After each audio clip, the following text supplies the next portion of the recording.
What's up? What's up? What's up? Hey, it's your boy Big V, man. And we back in the building with another episode with Just in Time, man. With my man Ceez. All right. We're gonna talk about some real stuff right now. All right. Talking about mental health. All right. You know how important mental health is. I mean, that's anybody, everybody's mental health has to be protected. But when you talk about these prison systems, a lot of things happen, a lot of things, people go through a lot of things, and you know, experiences make you change the way you think. So my man Ceez, are you up in the building? I'm here. I'm here. What's up, little nation? All right. All right, man. We're gonna jump right into it, man. Hey, look, man. Hey, get the people like a little snapshot from your perspective. How was it when the first night you was in jail?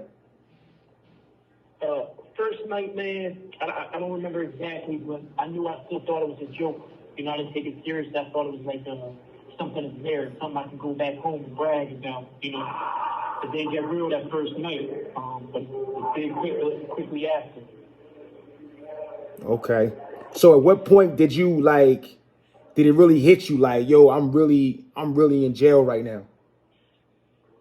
Um, when I took my first state bid, which was 2 to 4 years, even though it was supposed to be 6 months of boot camp, and I knew I had to touch Graysburg, that's when it got real for me, and I started like, hold up, maybe this shit's not a game. That's crazy, man. So first time you went upstate, you went to Graterford. That's when you really was realized like, okay, something ain't right. You know what I'm saying? I need to really start paying attention. So with that being said, man, so what is that being in prison, being upstate and all that? What does that do to your mental health, man? Well, it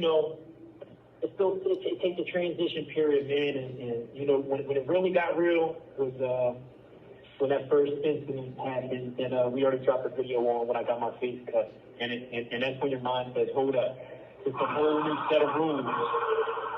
And I knew I had to adjust. And to adjust meant to become more violent myself. So that sets you up psychologically in that manner. And, people don't take into account psychological factor in prison, or at least as much as they should. Prison fucks you up mentally, man. You're forced to survive with a variety of elements, violence, loneliness, hopelessness, helplessness, hunger, For me, I've done not only years in prison, but I've done years of isolation and hold time, which is prison inside of prison. Most of the time, I would find myself in a cell. You can talk to people outside the gate, but as you go out the yard, your recreation time, you're separated in cages, man. And I already dropped a few videos on the condition in these holes, so obviously that doesn't help. But there's no real social interaction. It's just hours upon hours of days, of weeks, and months, which equals years of time alone by yourself. And that's time alone with you and your mind, which can be a very dangerous place. It could be a good thing, but when you're stuck there with nothing to think about, besides what your mind creates, it could be a detrimental situation. So, when your mind experiences trauma or pain, there's something that's called disassociation. It's basically like an out-of-body experience. Your mind seeks to escape from the pain. So prolonged hours of just alone time, isolation is painful, man. It's traumatic. So what happens is your mind starts creating certain delusions. You might think you see something, you might think you hear something. Your mind might start creating conspiracies. Everybody's against me.